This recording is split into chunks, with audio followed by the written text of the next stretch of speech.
Bonjour à tous, bienvenue sur Retro Gaming Star. Alors c'est Karl, hein, comme d'habitude, pour vous accompagner dans ce petit jeu. Alors aujourd'hui on est sur Kona 2 Brume, qui est un jeu que j'ai déjà fait, mais que je trouvais intéressant de vous montrer, de vous partager. Alors j'ai passé toute la scène scématique du début, on est au tout début du jeu. Et ça permet, au cas où certains d'entre vous ne connaissent pas le jeu, eh bien de pouvoir découvrir le début du jeu et pas avoir vu la cinématique qui reste intéressante pour l'histoire. Donc on va faire quand même une petite récap, hein. Ça se passe au Québec dans les années 70. Donc de la neige et de la brume, c'est dans ce coin-là. Et puis on incarne un détective qui s'appelle Karl Faubert, et qui enquête sur des faits étranges qui se passent dans la région.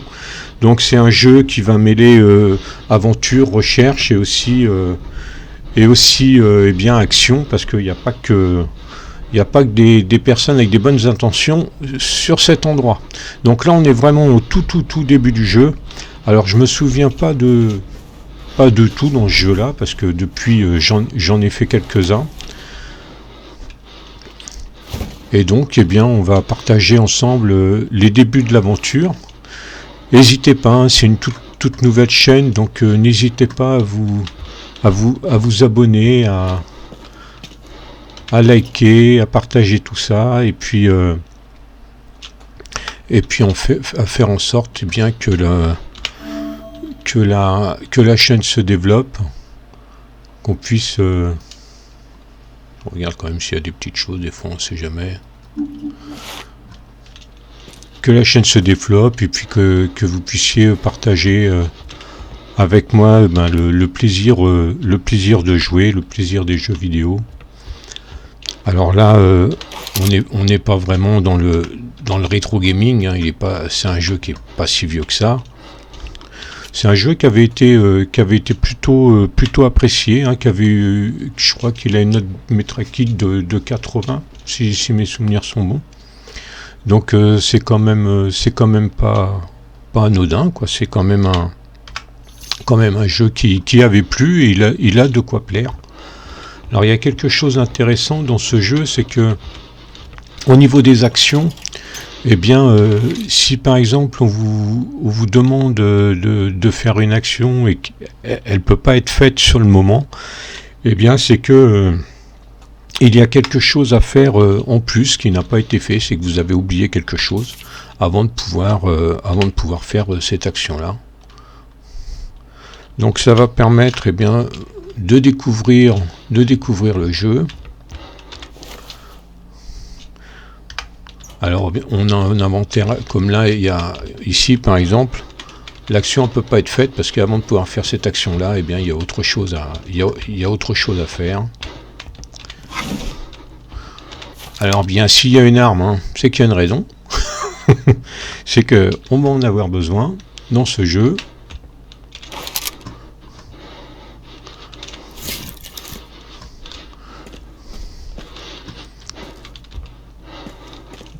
Alors c'est un jeu en... Alors là, cette partie-là, eh bien, ça permet de faire des petites sauvegardes supplémentaires si on en a envie. Donc pourquoi s'en priver au cas où. Mais bon, là il y a les sauvegardes auto, et puis là c'est pour vous faire découvrir le jeu. Donc on va essayer de faire ça de manière assez linéaire quand même.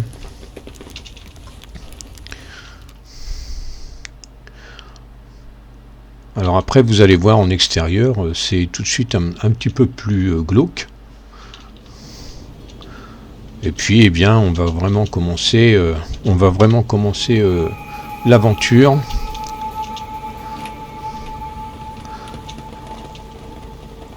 Alors par moment il est difficile de savoir si on est en danger ou pas, par exemple avec les loups qui sont en extérieur. C'est quelquefois le journal est difficile. l'affaire à laquelle s'accrocher dans une cascade de souvenirs. Un outil que Karl était heureux de retrouver. Alors au niveau des commentaires, il y a deux réglages possibles.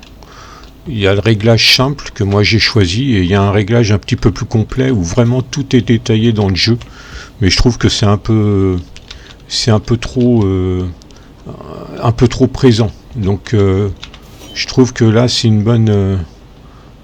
Le réglage simple c'est nettement suffisant. Lorsqu'il y a le R, eh bien on appuie et puis c'est suffisant pour être dans l'atmosphère du jeu. Ah bah j'ai encore oublié quelque chose. Alors vous voyez, c'est ce que je vous disais, hein, dès que si on a fait un oubli, eh bien l'action peut pas se faire. Donc voilà.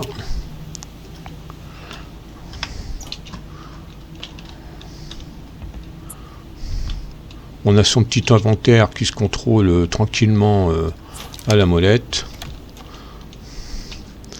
Et là, eh bien, on va aller.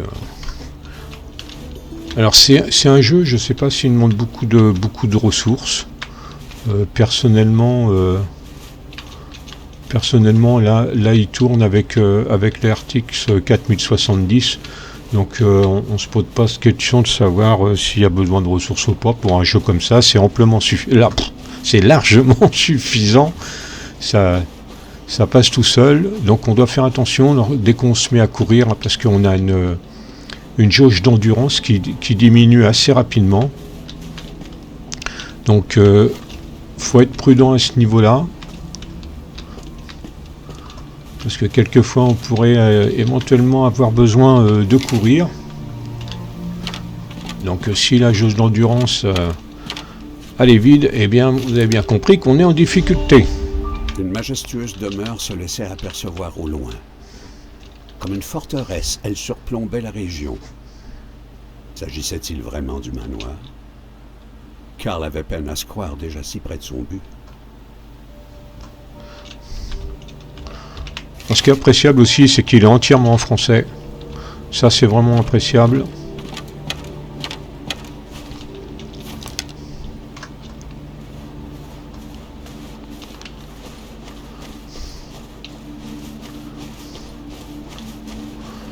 Il y a 3 niveaux de difficulté pour ce jeu-là. Donc moi, je l'ai mis en facile. Mais il y a 3 niveaux de difficulté. Je vais m'arrêter. Alors là, vous voyez, il y a un petit animal. Alors, on ne sait jamais trop dans le jeu s'ils vont être agressifs ou pas.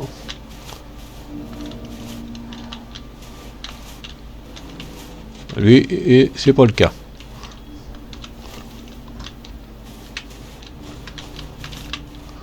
On va faire un petit tour, voir si on a quelques petites choses à récupérer.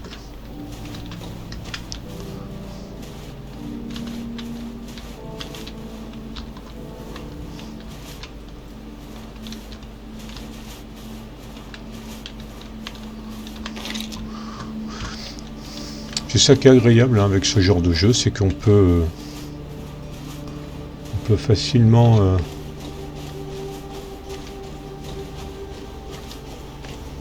trouver des petits objets, c'est indiqué, c'est pas trop prise de tête. Alors, comme je vous dis, hein, je suis prudent, c'est au niveau de la barre d'endurance. Ah, elle n'est pas en bon état. Alors, ça va pas être d'une grande utilité. Alors lui, il a passé un mauvais moment, a priori.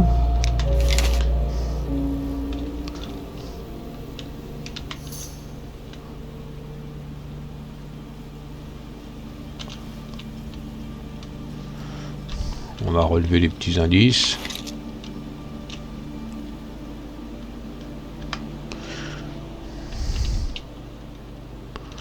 Là, on voit déjà que c'est quelqu'un de la sécurité.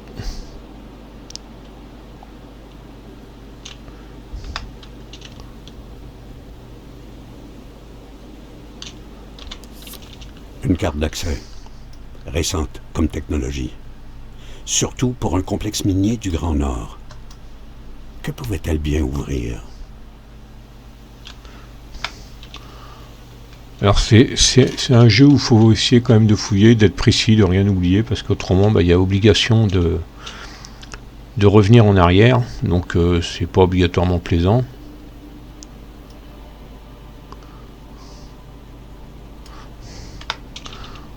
Alors là, ce qui est sûr, c'est qu'il va être conservé, le petit monsieur. Là.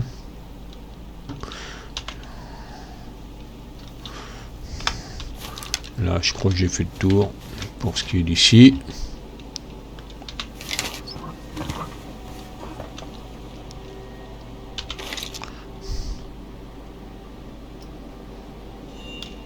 Un détecteur de radiation. Manifestement, les gens d'Hamilton creusaient pour plus que du cuivre. Garder cet outil à portée de main pourrait s'avérer bénéfique. Alors les commentaires, bon, ça donne des petits indices qui sont plutôt pas mal, et puis ça permet de mettre... Un pareil sac aux parois doublées avec du plomb n'avait qu'une utilité. Contenir la radioactivité d'un objet. Karl Faubert s'en saisit, souhaitant de toute son âme qu'il n'aurait pas à l'employer. Alors ça, c'est quelque chose que l'on peut laisser passer, hein. On n'est pas obligé d'appuyer sur le R pour écouter. Mais bon, ça peut donner des indications dans le jeu, donc c'est toujours intéressant de les écouter quand même.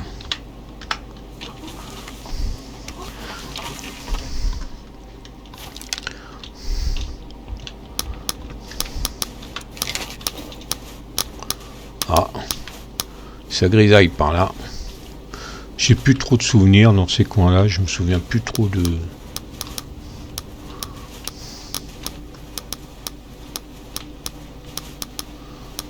ce qui se passait.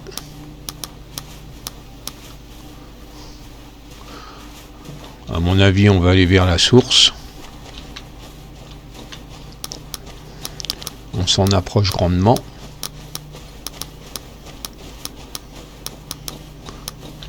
Ah.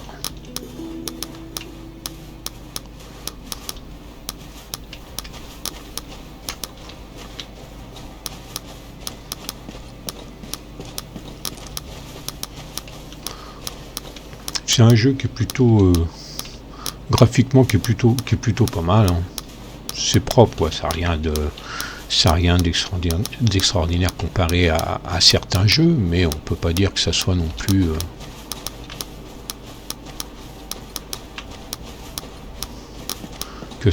plus vraiment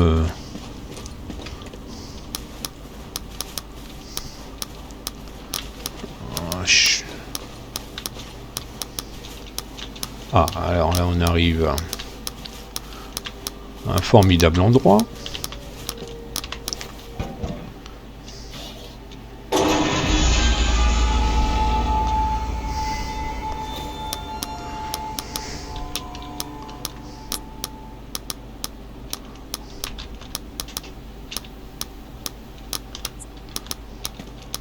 Donc on va continuer avec notre petit compteur.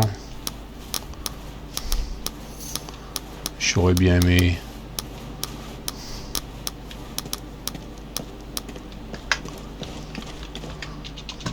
vous voyez, hein, graphiquement c'est simple, mais c'est quand même quelque chose qui est plutôt plaisant à regarder, hein.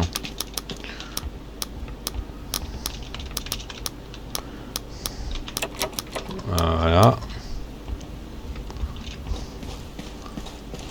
Donc ça nous donne au moins une indication.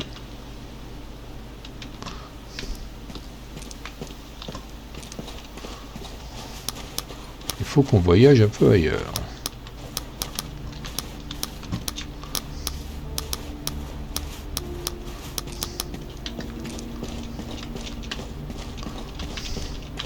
On va aller voir ce qui se passe un peu plus loin. Ça va déjà vous donner une première idée du jeu. Une fois qu'on sera à l'intérieur de l'habitation.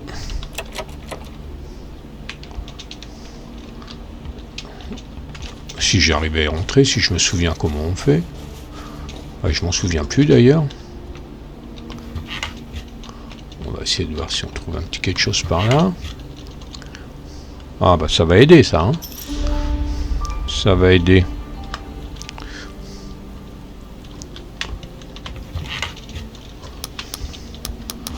Allez, on va essayer de retourner au manoir. Faire l'ouverture.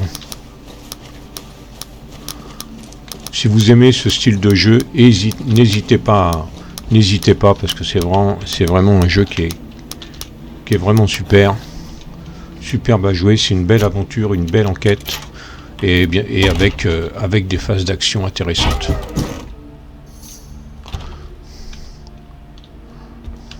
Alors comme on peut le voir, hein, il y a des petites zones.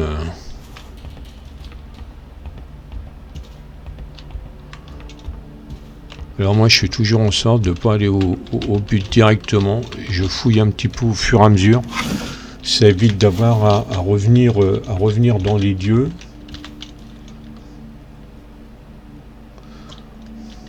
Bon, on y revient, mais disons que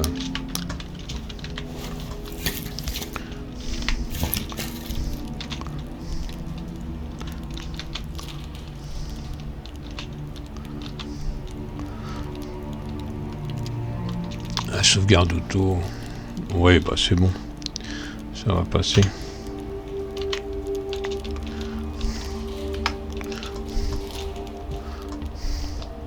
Alors on va aller voir si on peut diriger le petit compteur. Ah, donc il doit y avoir un autre moyen.